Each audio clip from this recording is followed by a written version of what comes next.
저희 의뢰인분만 집행유예로 석방이 돼서 좋은 결과가 나온 것인데요.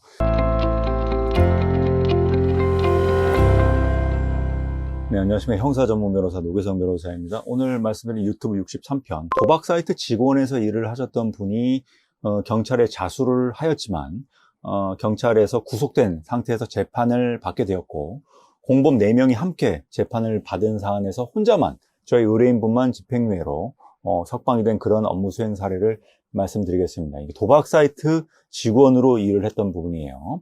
해외에 있는 도박 사이트였습니다. 국내에 있는 도박 사이트가 아니고 해외에 있는 도박 사이트였고, 이미 해외에 있는 도박 사이트가 적발이 됐어요. 그래서 관련 공범들에 대한 수사가 진행되었고, 이미 관련 공범 중에서는 구속영장이 청구돼서 구속이 되었던 그런 선행 사례가 있었던 사안이었습니다. 그랬던 사안에서 저희 의뢰인분이 이제 관련 공범들이 구속되고 재판을 받고 수사가 진행되고 있다는 사실을 알고선 자수서를 제출했습니다. 경찰서에 자수서를 제출하고 자진 출석을 하고 조사를 받겠다고 한 거죠. 나름대로는 조금 선처를 바라는 입장에서 자수서를 이렇게 먼저 제출을 한 거였어요. 잘한 건데, 그 이후에 경찰 수사관의 소환 조사 요청이 있었고 조사를 한 차례 받았습니다. 그런데 문제는 경찰 조사를 받았을 때 자기가 생각했던 그런 분위기가 아니었던 거예요. 뭔가 강압적이고, 내가 일한 기간이 요만큼이고 내가 받은 수익금이 요만큼인데 경찰은 이만큼으로 더 확대한다든지, 수익금이 더 많다고 생각한다든지, 내가 일한 역할 부분이 조금밖에 안 되는데 굉장히 역할을 크게 간부급으로 좀 오해한다든지, 이런 식으로 해가지고 당초 선임했던 변호인하고는 조금 트러블이 생겼습니다. 그래서 이제 변호사를 교체하게 되었고, 그때 제가 선임되었던 부분이었고, 제가 선임돼서 추가 변호인 의견서도 제출하고 수사에 협조하겠다는 그런 서면을 제출하였습니다. 그런데 문제는 1차 조사에서 이미 그 조사가 조금 잘못 진행된 부분이 있었기 때문에 경찰에서 영장 청구가 됐고, 또 영장 청구를 할 때 우리 의뢰인분 혼자만 영장 청구를 한 것이 아니라 그 관련 조사를 받았던 여러 명의 복수의 어떤 사람들을 영장 청구를 하는 과정 속에서 저희 의뢰인분도 본의 아니게 구속영장이 발부가 되어버린 그런 상황이었어요. 그러니까 상황이 좀 안 좋게 된 것이죠. 결국 구속된 상태에서 재판을 받을 수밖에 없는 상황이었고, 문제는 또 혼자서 재판받는 게 아니라 그 함께 구속된 다른 공범 4명하고 같이 재판을 받게 된 그런 상황에 처했습니다. 근데 문제는 이제 혼자 재판받는 거하고 여러 명이 재판받는 거하고는 처음부터 집행유예가 나올 경우의 수가 굉장히 달라져요. 왜 그러냐면은, 공범이 여러 명이서 재판을 받게 되면은, 자, 판사 입장에서 봤을 때 그 4명을 전부 다 집행유예로 풀어준다? 그러기 위해서는 그 4명의 가담 정도, 범행 기간, 얻은 수익금, 이런 부분을 다 비교할 수밖에 없어요. 결국 그 한꺼번에 재판받는 공범들 상호 간에서도 직위의 차이가 있을 것이고, 범행 기간의 차이가 있을 것이고, 그 범행 기간 동안에 내가 얼마의 수익금을 받았는지 그 차이가 있을 것이고, 자수를 했는지, 수사에 협조한 사정이 있는지, 구속이 된 부분이 있는지, 불구속 상태 재판을 받는 그 4명이 다 다를 수 있다는 것이죠. 그래서 사실 이거는 어떻게 보면 변호 활동이 아니라 운이에요, 운. 어떤 다른 공범하고 함께 재판을 받게 될 것인지는 예측을 할 수가 없고, 그건 운입니다, 사실.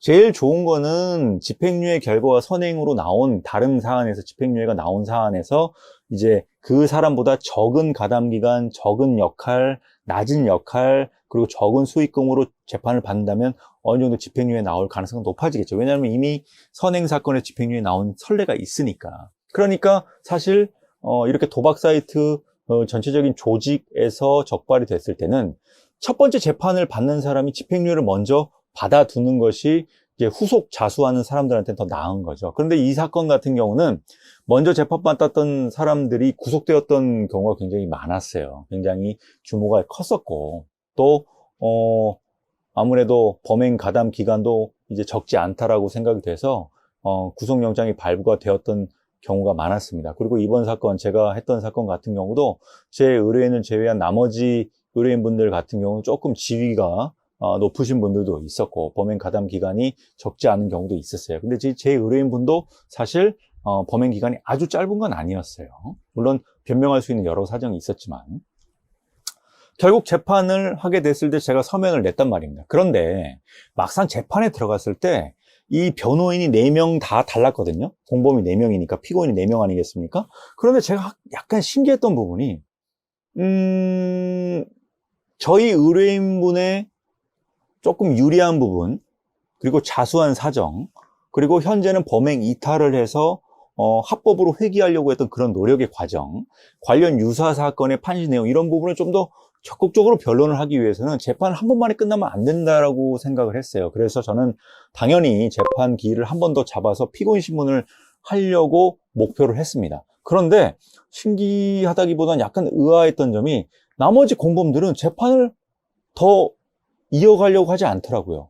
바로 첫 번째 공판 기일이 끝났고, 그래서 사실 저희 의뢰인분만 별도로 재판이 이어졌습니다. 그러니까 사실 저희 의뢰인분 때문에 나머지 3명은 판결 선고를 한 달 정도 늦게 받는 기다림의 과정이 있었던 거예요. 그래갖고 제 의뢰인분한테는 너 임마 빨리 그 선고받아야지. 우리 의뢰인분은 우리 변호사님이 재판 받으면 집행유예로 바로 나간다는데 왜 너만 재판을 더 해가지고 우리까지 판결 선고 기간을 늦게 해? 라고 해서 굉장히 질책 아닌 질책을 받았다고 하더라고요. 재판 마치고 이제 구치소로 돌아가는 길에. 근데 제가 봤을 때는 그렇게 해서는 그 어떤 유리한 부분이 어필이 제대로 안 될 거라고 생각했기 때문에 4명 중에 저희 의뢰인분만 따로 기일을 잡아서 피고인 신문 기일을 잡고 저희가 이제 주장했던 여러 가지 유리한 내용을 좀 더 부각할 수 있는 변론 기회를 잡고자 했던 것이죠. 그래가지고 속행 기일을 잡고 의뢰인분에 대해서만 따로 재판 기일이 잡히고 나머지 3명은 그냥 구치소에서 기다렸던 상황에서 피고인 신문을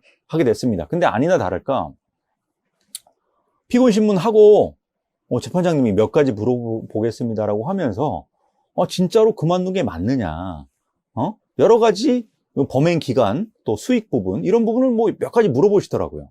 그러니까 결국 기록을 이제 봤다라는 얘기고 기록을 보면서 의심나는 부분을 이제 체크를 했다는 것이죠. 저는 이제 그걸 듣고 우리 판사님이 조금 뭔가 잘못 알고 계시네, 이게 아닌데 라고 해서 그 자리에서 적극적으로 변론을 했습니다. 이 재판장님 그런 부분은 실제가 아니고 조금 오해가 된 부분이 있어서 제가 이런 부분이 이렇습니다 라고 설명을 했죠. 하지만 판사님은 갸우뚱하는 거죠. 내가 기록에선 그렇게 안 보이는데. 그래갖고 제가 부랴부랴 이제 선고기일 전에 재판장님께서 지적하신 그런 부분에 대해서 반박 의견을 냈습니다.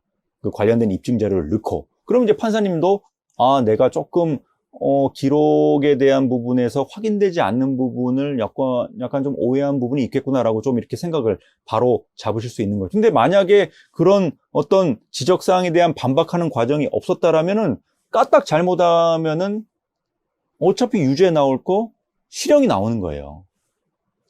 결과론적인 얘기지만 제 의뢰인분만 집행유예가 선고가 됐습니다. 나머지 분들은 이제 집행유예가 안 됐고 저희 의뢰인분만 집행유예가 나왔는데 제가 이제 재판 경험이 많아지고 많아질수록 그 판사님이 어떤 취지에서 지적을 하고 말씀을 주시는지, 그리고 그 판사님도 사람이기 때문에 눈빛에서 저희 의뢰인분을, 피고인을 어떻게 대하시는지, 어떤 마음으로 피고인을 바라보는지를 제가 느껴지는 경우가 많아져요.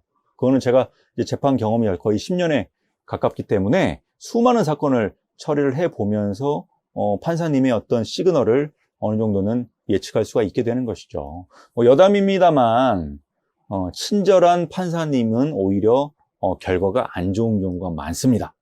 오히려 질책을 하고 문제점을 지적하시는 그런 판사님이 더 나아요.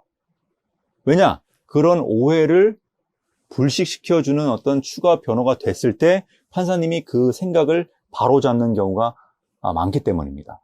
결국 이런 과정은 이제 변호사가 변론을 통해서 도와드려야 될 부분이고요. 결국 결론적으로 이번 도박 사이트 직원으로 일하셨던 저희 의뢰인분은 다행스럽게도 혼자서만 석방이 돼서 집행유예로 사건이 잘 처리가 된 그런 사안입니다.